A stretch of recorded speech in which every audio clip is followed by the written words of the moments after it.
কল্পনা করুন এমন একটি অভিশাপের কথা যেখানে আপনি 400 বছর ধরে বেঁচে আছেন কিন্তু মরতে পারছেন না। না আপনি আপনার এলাকা ছেড়ে কোথাও যেতে পারছেন, না আপনার শরীর থেকে প্রাণ বেরিয়ে যাচ্ছে। এক রহস্যময় জাদুর ফুল খোঁজার নেশায় ডক্টর লিলি হাফটন পাড়ি জমান অ্যামাজনের এমন এক নরকে যেখান থেকে কেউ কোনোদিন ফিরে আসেনি। আজকের এই ভিডিওতে আমরা সিনেমার প্রতিটি রহস্য এবং রোমহর্ষক টুইস্ট নিয়ে আলোচনা করব। গল্পের মূল গভীরে যাওয়ার আগে আমাদের ফিরে যেতে হবে আজ থেকে প্রায় 450 বছর আগে, অর্থাৎ 1556 সালে। সেই সময়ে স্প্যানিশ সাম্রাজ্যের দাপট ছিল বিশ্বজুড়ে। এমন এক সময়ে স্প্যানিশ কনকুইস্টাডোর ডন অ্যাগুইরে এক দুঃসাহসিক অভিযানে বের হন। তবে তার এই অভিযান কোনো রাজ্য জয়ের জন্য ছিল না, ছিল তার একমাত্র আদরের অসুস্থ মেয়ের জীবন বাঁচানোর জন্য। অ্যাগুইরে লোকমুখে শুনেছিলেন অ্যামাজন জঙ্গলের গহীনে কোথাও লুকিয়ে আছে এক অলৌকিক গাছ যার নাম টিয়ার্স অব দ্য মুন। কথিত আছে এই গাছটি কেবল পূর্ণিমার আলোয় ফোটে এবং এর একটিমাত্র পাপড়ি যে কোনো মরণ ব্যাধি সারিয়ে দিতে পারে, এমনকি মৃতপ্রায় মানুষকে জীবনও দিতে পারে। দীর্ঘ পথ পাড়ি দিয়ে খিদের জ্বালা আর বন্য পশুদের সাথে লড়াই করে অ্যাগুইরে এবং তার যোদ্ধারা যখন মৃত্যুর মুখে, তখন অ্যামাজনের এক দয়ালু আদিবাসী গোষ্ঠী তাদের উদ্ধার করে। তারা অ্যাগুইরেদের সেবা দিয়ে সুস্থ করে তোলে। কিন্তু অ্যাগুইরে যখন সুস্থ হয়ে সেই জাদুর গাছের খোঁজ চায়, তখন আদিবাসীরা তা দিতে অস্বীকার করে। তারা জানতো এই পবিত্র গাছের শক্তি ভুল হাতে পড়লে পৃথিবীর ভারসাম্য নষ্ট হয়ে যাবে। এই প্রত্যাখ্যানে অ্যাগুইরে ক্ষিপ্ত হয়ে ওঠে। কৃতজ্ঞতার বদলে সে আদিবাসীদের ওপর শুরু করে অমানসিক অত্যাচার। সে পুরো গ্রাম জ্বালিয়ে দেয় এবং জাদুর গাছের অবস্থান জানার জন্য আদিবাসী প্রধানকে বন্দী করে। গ্রামের এই ধ্বংসলীলা দেখে মরণাপন্ন আদিবাসী প্রধান শেষ নিঃশ্বাস ছাড়ার আগে অ্যাগুইরে এবং তার নিষ্ঠুর যোদ্ধাদের এক ভয়াবহ আদিম অভিশাপ দেন। সেই অভিশাপটি ছিল অত্যন্ত ভয়ানক। অ্যাগুইরে এবং তার যোদ্ধারা কোনোদিন মৃত্যুর স্বাদ পাবে না। তাদের শরীর ক্ষত বিক্ষত হবে, তলোয়ার দিয়ে বুক চিরে ফেলা হবে, কিন্তু প্রাণ বের হবে না। তারা অমর হয়ে থাকবে ঠিকই, কিন্তু সেই অমরত্ব হবে তাদের জন্য এক জীবন্ত নরক। তারা কোনোদিন এই অ্যামাজন নদীর দৃষ্টিসীমার বাইরে যেতে পারবে না। যদি তারা নদী ছেড়ে ডাঙায় বেশি দূর যাওয়ার চেষ্টা করে, তবে জঙ্গল নিজেই তাদের টেনে ধরবে এবং তারা পাথরের মূর্তিতে পরিণত হবে। শত শত বছর ধরে সেই জঙ্গলের কাদা, সাপ আর পোকামাকড়ের মাঝে বন্দী হয়ে পড়ে থাকে তারা। না পায় তারা মুক্তি, না পায় মৃত্যুর স্বাদ। তারা হয়ে যায় অ্যামাজন নদীর এক চিরস্থায়ী অভিশপ্ত পাহারাদার। আর এই রহস্যময় অভিশাপের 400 বছর পর ডক্টর লিলি যখন সেই জঙ্গলে পা রাখেন, তখন থেকে শুরু হয় এই সিনেমার আসল রোমাঞ্চ। এখন গল্পের দৃশ্যপট বদলায়। অ্যামাজনের গহীন জঙ্গল থেকে আমরা সরাসরি চলে আসি 1916 সালের লন্ডনে। চারদিকে তখন প্রথম বিশ্বযুদ্ধের ডামাডোল বাজছে। ঠিক সেই সময় আমাদের পরিচয় হয় সিনেমার মূল নায়িকা ডক্টর লিলি হাফটনের সাথে। তিনি ছিলেন তৎকালীন পুরুষতান্ত্রিক সমাজের চোখে একজন বিদ্রোহী বিজ্ঞানী। লিলি এবং তার ভাই ম্যাকগ্রেগর বিশ্বাস করতেন অ্যামাজনের সেই জাদুর গাছ টিয়ার্স অব দ্য মুন কোনো রূপকথা নয়, বরং বাস্তব। লিলি জানতেন যদি এই গাছের ফুল সংগ্রহ করা যায়, তবে যুদ্ধের ময়দানে আহত হাজার হাজার সৈনিককে নিশ্চিত মৃত্যুর হাত থেকে বাঁচানো সম্ভব হবে। এটা হবে আধুনিক চিকিৎসা বিজ্ঞানের ইতিহাসে সবচেয়ে বড় আবিষ্কার। লিলি এই বিষয়টি নিয়ে ব্রিটিশ রয়্যাল সোসাইটির বড় বড় বিজ্ঞানীদের সাথে আলোচনা করতে চেয়েছিলেন, কিন্তু তখনকার সমাজ ছিল নারীদের প্রতি অত্যন্ত সংকীর্ণ।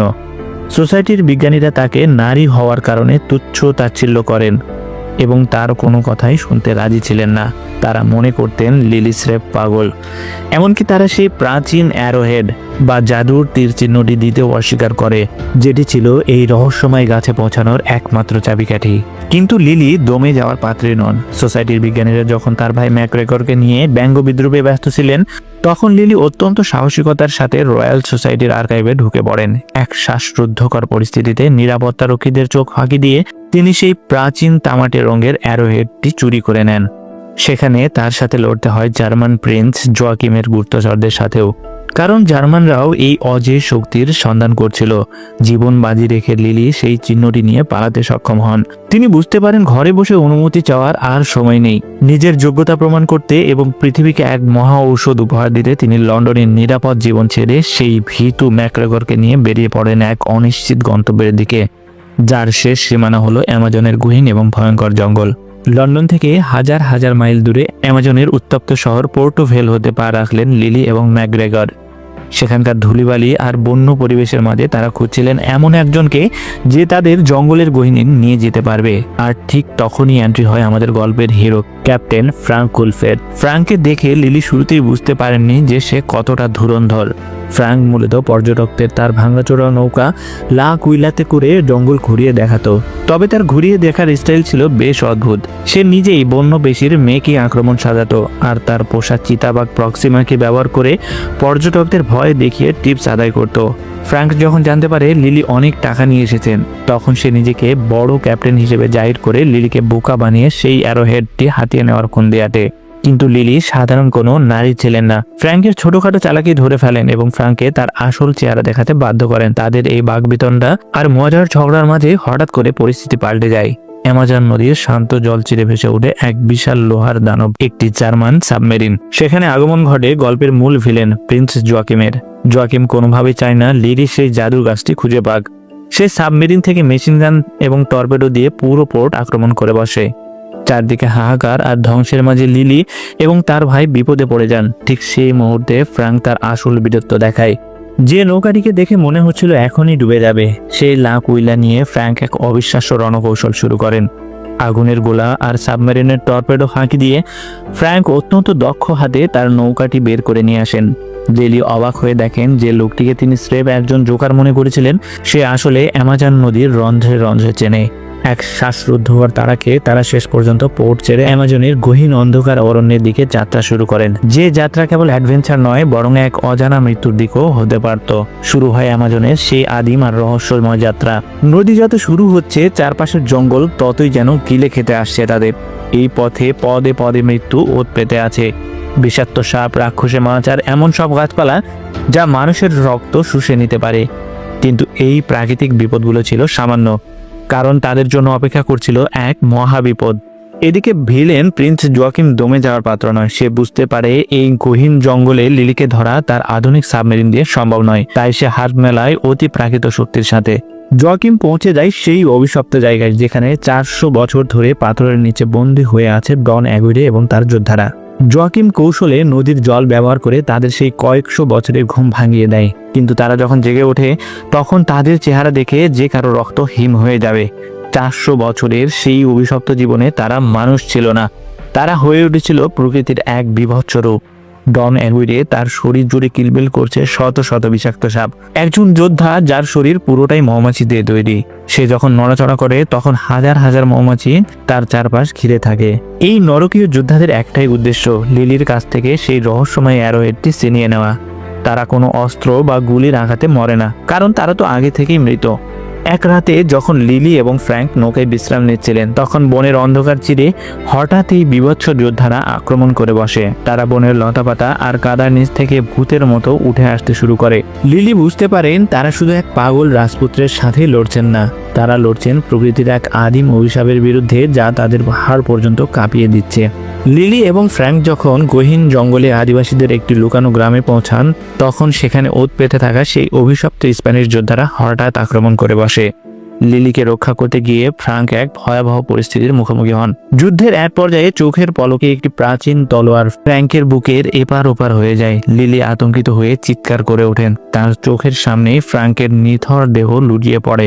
লিলি ভাবেন সব শেষ, ফ্রাঙ্ক হয়তো মারা গেছেন। কিন্তু ঠিক তখনই ঘটে সেই অবিশ্বাস্য ঘটনা, যা দেখে লিলি তো বটেই, দর্শকদের গায়ের লোম খাড়া হয়ে যায়। ফ্রাঙ্ক শান্তভাবে উঠে দাঁড়ান এবং তার বুক থেকে সেই তলোয়ারটি টেনে বের করে ফেলেন। তার শরীরে কোনো ক্ষত নেই, কোনো ব্যথার চিহ্ন নেই। লিলি হতভম্ব হয়ে যান। তখন ফ্র্যাঙ্ক তার জীবনের সেই অন্ধকার আর করুণ ইতিহাস লিলিকে শোনান। ফ্রাঙ্ক স্বীকার করেন যে তিনি কোনো সাধারণ ট্যুরিস্ট গাইড নন, তিনি আসলে সেই 1556 সালের স্প্যানিশ অভিযাত্রীদেরই একজন ছিলেন। তার আসল নাম ছিল ফ্রান্সিসকো। যখন অ্যাগুইরে আদিবাসীদের উপর অত্যাচার শুরু করেছিল, তখনই ফ্রাঙ্ক একমাত্র ব্যক্তি ছিলেন যিনি রুখে দাঁড়িয়েছিলেন। তিনি চেয়েছিলেন আদিবাসীদের রক্ষা করতে, কিন্তু ভাগ্যের নিষ্ঠুর পরিহাসে অ্যাগুইরের সাথে তিনিও সেই আদিবাসী প্রধানের অভিশাপে আটকা পড়ে যান। ফ্রাঙ্ক লিলিকে বলেন, আমি অমর হতে চাইনি লিলি, আমাকে অমর করে রাখা হয়েছে। বিগত 400 বছর ধরে ফ্রাঙ্ক এই নদীর উপর দিয়ে হাজার হাজার মাইল পাড়ি দিয়েছেন। তিনি ম্যাপ তৈরি করেছেন, জঙ্গলকে চিনেছেন এবং বারবার চেষ্টা করেছেন এই জীবন থেকে মুক্তি পেতে। তিনি এমনকি পাহাড় থেকে লাফ দিয়েছেন, নিজেকে শেষ করার সব চেষ্টা করেছেন, কিন্তু ওই অভিশাপ তাকে বারবার ফিরিয়ে এনেছে। ফ্রাঙ্ক এত বছর ধরে ওই জাদুর ফুলের খোঁজ করছিল কোনো ক্ষমতা পাওয়ার জন্য নয়, বরং এই অভিশপ্ত জীবন থেকে মুক্তি পাওয়ার জন্য। তিনি চেয়েছিলেন এই পাপড়িটির স্পর্শে আবার একজন সাধারণ মানুষ হতে, যাতে তিনি অন্তত একবার শান্তিতে ঘুমাতে পারেন, যাকে আমরা মৃত্যু বলি। লিলির সাহসিকতা দেখে ফ্রাঙ্ক তার মধ্যে এক নতুন আশার আলো খুঁজে পান। তিনি বুঝতে পারেন লিলি হয়তো সেই ব্যক্তি যিনি তাকে এই 400 বছরের বন্দিদশা থেকে মুক্তি দিতে পারবেন। গল্প এখন তার চূড়ান্ত পরিণতির দিকে। তারা পৌঁছে যায় সেই গাছটির কাছে। লিলি সেই প্রাচীন অ্যারোহেডটিকে একটি পাথরের খাঁজে বসিয়ে দিতেই এক অলৌকিক দৃশ্য তৈরি হয়। তখন ঠিক সেই মুহূর্তে আকাশে পূর্ণিমার চাঁদ ওঠে। চাঁদের রক্তিম আলো যখন গাছের ডালে পড়ে তখন হঠাৎ করেই মরা ডাল থেকে ফুল ফুটতে শুরু করে। কিন্তু ঠিক সেই মুহূর্তেই শান্তি নষ্ট করতে সেখানে হাজির হয় ভিলেন প্রিন্স জোয়াকিম এবং তার পেছনে সেই ভয়ানক অভিশপ্ত স্প্যানিশ যোদ্ধাদের দল। শুরু হয় এক অসম লড়াই। একদিকে অ্যাগুইরে আর তার সাপের দল, অন্যদিকে লিলি এবং ফ্র্যাঙ্ক। লিলি যখন প্রাণপণে জাদুর ফুলটি সংগ্রহ করার চেষ্টা করছিল, ফ্র্যাঙ্ক তখন বুঝতে পারেন এই নরকীয় যোদ্ধাদের থামানোর আর কোনো উপায় নেই। ফ্র্যাঙ্ক জানতেন যতক্ষণ এই মন্দির নদীর জলের স্পর্শে থাকবে ততক্ষণ অ্যাগুইরে এবং তার যোদ্ধারা অমর থাকবে। তাই ফ্র্যাঙ্ক এক কঠিন এবং আত্মঘাতী সিদ্ধান্ত নেন। তিনি তার প্রাণপ্রিয় নৌকা লা কুইলাকে প্রচণ্ড গতিতে চালিয়ে নিয়ে গুহার সেই বিশেষ ফাটলে আটকে দেন, যা নদীর জল প্রবাহ নিয়ন্ত্রণ করছিল। অভিশাপ অনুযায়ী নদীর জলের সংস্পর্শ ছাড়া তারা সবাই পাথরে পরিণত হতে শুরু করে। পুরো গুহা এক কবরের মতো নীরবতায় ছেয়ে যায়। লিলি শেষ পর্যন্ত একটি মাত্র জাদুর ফুল সংগ্রহ করতে সক্ষম হন। লিলি তার হাতে থাকা সেই শেষ জাদুর পাপড়িটির দিকে তাকিয়েছিলেন। এটি সেই ফুল যার জন্য তিনি নিজের দেশ ছেড়ে হাজার হাজার মাইল পাড়ি দিয়েছেন। লিলির সামনে তখন দুটো রাস্তা, একদিকে তার সারা জীবনের স্বপ্ন আর ক্যারিয়ার, অন্যদিকে সেই মানুষটি যে তাকে বাঁচাতে গিয়ে আজ পাথরের মূর্তিতে পরিণত হয়েছে। লিলি মুহূর্তের জন্য দ্বিধা করেননি। তিনি প্রমাণ করে দিলেন। লিলি অত্যন্ত যত্ন নিয়ে সেই রক্তবর্ণের পাপড়িটি ফ্রাঙ্কের মুখের উপর দিয়ে দেয়। এক অলৌকিক এবং স্বর্গীয় আলোয় পুরো গুহা আলোকিত হয়ে ওঠে। 400 বছর পর ফ্রাঙ্ক আবার তার সাধারণ জীবন ফিরে পায়। তার সেই অমরত্বের অভিশাপ চিরতরে শেষ হয়ে যায়। ফ্রাঙ্ক যখন চোখ মেলেন তিনি বুঝতে পারেন তিনি আর বন্দী নন। তিনি এখন একজন স্বাধীন মানুষ, যার সামনে একটি সুন্দর ভবিষ্যৎ অপেক্ষা করছে। গল্পের শেষে আমরা ফিরে আসি লন্ডনে। দৃশ্যপট এখন সম্পূর্ণ বদলে গেছে। অ্যামাজনের সেই লক্কর ঝক্কর নৌকা চালানো ফ্রাঙ্ক এখন লন্ডনের আধুনিক রাস্তাঘাটে স্যুটবুট পরে ঘুরছেন। লিলি তাকে আধুনিক লন্ডনের জীবন আর গাড়ি চালানো শেখানোর চেষ্টা করছেন। আর এভাবেই অ্যামাজন জঙ্গলের এক অভিশপ্ত ইতিহাসের সমাপ্তি ঘটে।